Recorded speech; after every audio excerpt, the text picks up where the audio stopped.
Thank you guys for coming out this afternoon. My name is Greg Hudson. I'm the president and CEO of the Dallas Zoo. We wanted to give an update on an animal death we reported over the weekend. On Saturday morning, our animal care team discovered one of our lappet-faced vultures dead in its habitat. As is our normal procedure, our vet team conducted a gross necropsy, our version of an animal autopsy, on the bird to try and determine the cause of death. What we found was deemed to be very suspicious, which pointed to this not being a natural death. So, given the recent events that have happened here at the zoo, the clouded leopard in particular from last Friday, and the suspicious nature of this animal's death, we alerted DPD. The DPD team was here on Saturday to examine the bird and its habitat and the surrounding areas. DPD will give us an update here in just a second about what they found and what they're able to share. But I wanted to take just a minute and talk about the safety and security of our animals, our staff, our campus, and the surrounding areas near the zoo. In the past 10 days since the clouded leopard event, there were a couple things that I wanted to acknowledge.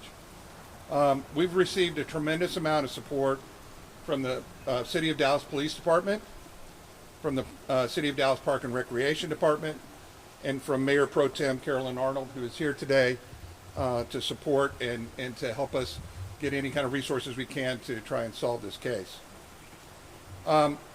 Before the incident happened, as our normal operating procedures, we have over 100 plus cameras on zoo grounds monitoring public, staff, and exhibit areas.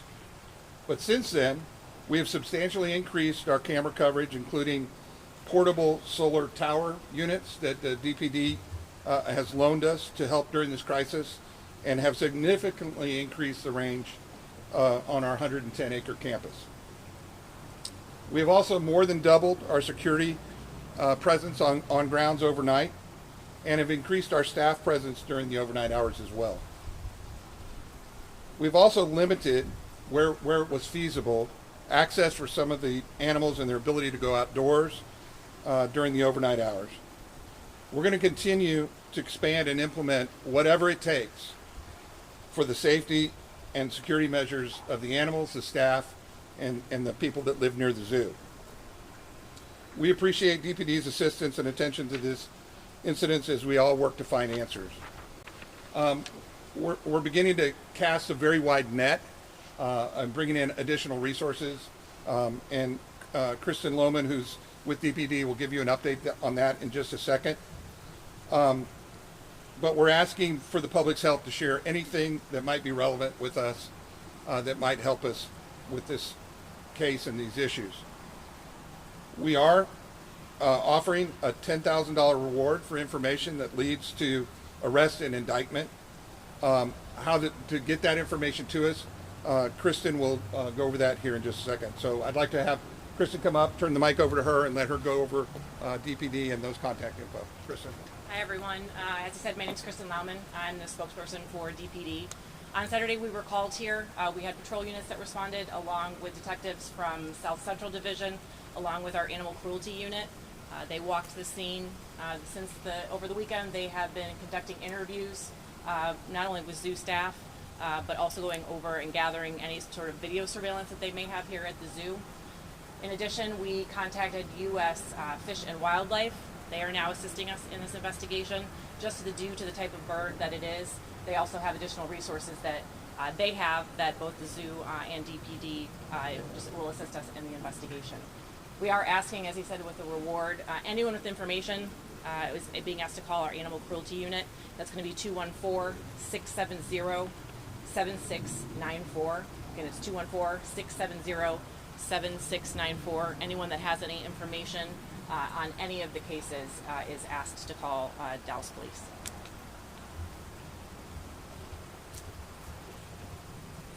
Good afternoon. My name is Harrison Adele. I'm the zoo's Executive Vice President for Animal Care and Conservation, and I wanted to share a little bit more about the bird specifically. Deaths are always difficult, given how close our animal care teams are with the animals. but this one is particularly challenging for a couple of different reasons. Obviously, this is an endangered species, which makes him all the more important to long-term sustainability of the vulture population. And we're also really disturbed by the idea that someone might have intentionally done this. Pin was a male lappet-faced vulture. He was at least 35 years old, but may have been older. He lived here at Dallas Zoo for 33 years, and a lot of our teams had worked closely with him for all of that time. Pin was one of 4 lappet-faced vultures here at Dallas Zoo. 3 birds remain here at Dallas. And Pin was a beloved member of the bird department. A lot of people knew him very well, having worked with him for so long. He sired 11 offspring here at Dallas Zoo, and those kids have gone on to live at the Albuquerque Biopark, Zoo Atlanta, Jacksonville Zoo, Cincinnati Zoo, and one of his offspring still lives here at Dallas.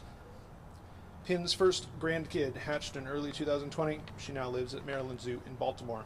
A little bit about the species themselves, since they sometimes are overlooked. Vultures are often known as nature's cleanup crew. They play a critical role in consuming dead animals, ridding the natural world of potentially deadly diseases. According to the International Union for Conservation of Nature, lappet-faced vultures are considered endangered, but there's a really good chance that they move to critically endangered in the future.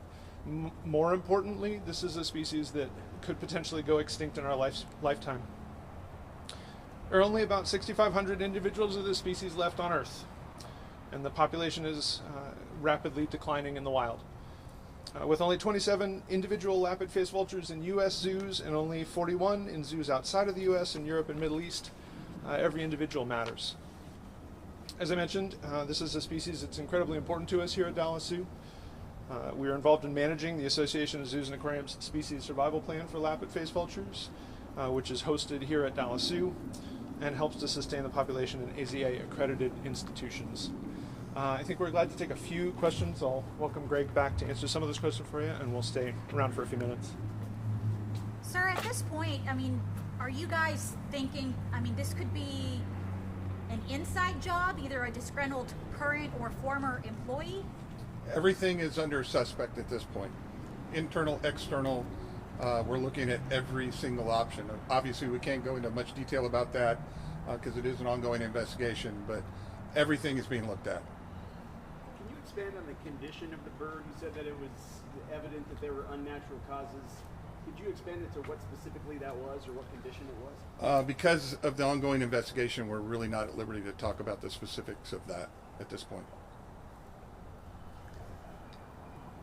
But whatever the case may be with this suspect or suspects, what can you tell us about the fact that they're clearly going after the zoo and very vulnerable parts of it? Yeah, it can't defend itself.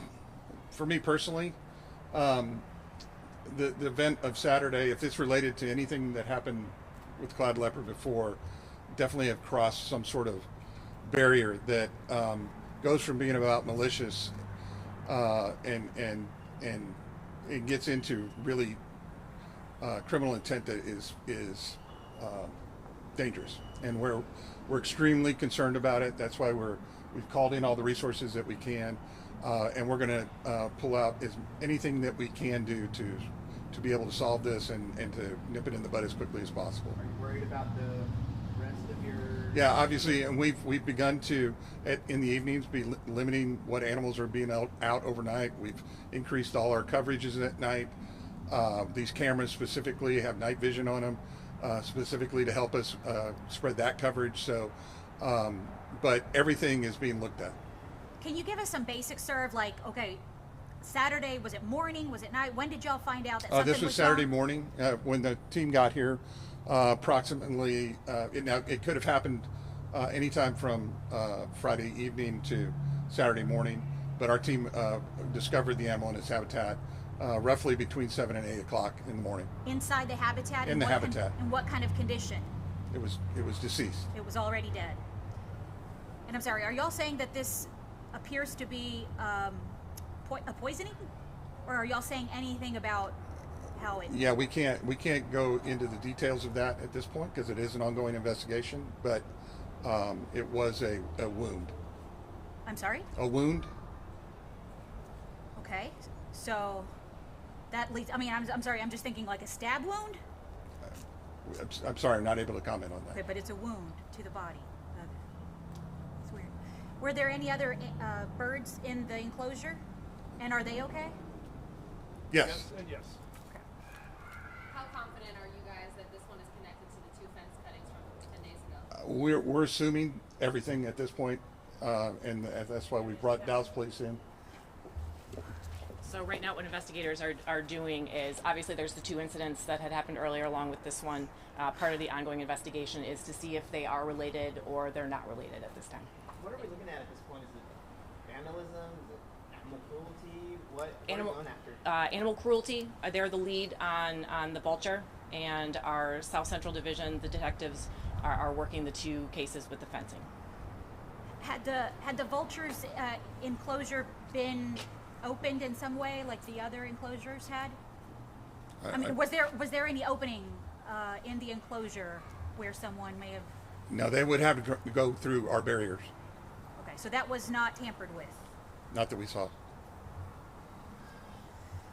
you ever experienced anything like this chain of events in your career? Or No, I've been in the zoo profession over 30 plus years. Never had an animal like a situation like what happened on Saturday, and frankly Friday before last. So, no, it's totally unprecedented and very, very disturbing. When was the last time that y'all saw this particular pin, the vulture? When was he last seen, if you will? Yeah, it was Friday afternoon. And nothing was obviously wrong. Was he shot? Was he shot? No, I can't. We can't comment on anything like that. Okay. Any other questions? I know some of you guys want to go and take some pictures up at the exhibit. Have y'all checked every single enclosure to make sure that? I'm having a hard time hearing what you're Sorry. saying. Have y'all checked every enclosure to ensure that they? That's part of our daily routine of checking enclosures for any compromises that might happen in it. We do that every day with all exhibits. Anything else? Okay, thank you guys. Just quickly, thank you all for being here. You know, the zoo continues to be one of the jewels of our city. And with it being the location of where it is, of course, it's here in the South Central District, and we thank DPD for all their work. Also, the concern that we have, and definitely as a representative of this district, is that we want to make sure that the community understands that we're going to lend as much support as we can to the zoo to make sure public safety is number one. And so this zoo does back up to some neighborhoods and residents who are concerned. And so we want to reassure them that we're taking all steps to support the zoo, and we're encouraging all individuals as they come to the zoo, watch, look, and report. If you see something, say something. But even more so, I think it's just the public safety initiative that we continue to support and will continue to strengthen here in this city as we continue to support the zoo and the status that it has in our city. And thank staff. And once again, we do, it's hard for folks to understand just what the loss means when folks work day to day with the residents, as I call them, the residents here, the animal family. But this is a very, very serious concern that we have, so that we will not see a repetition. And that's why I'm stressing the public safety piece. Thank you.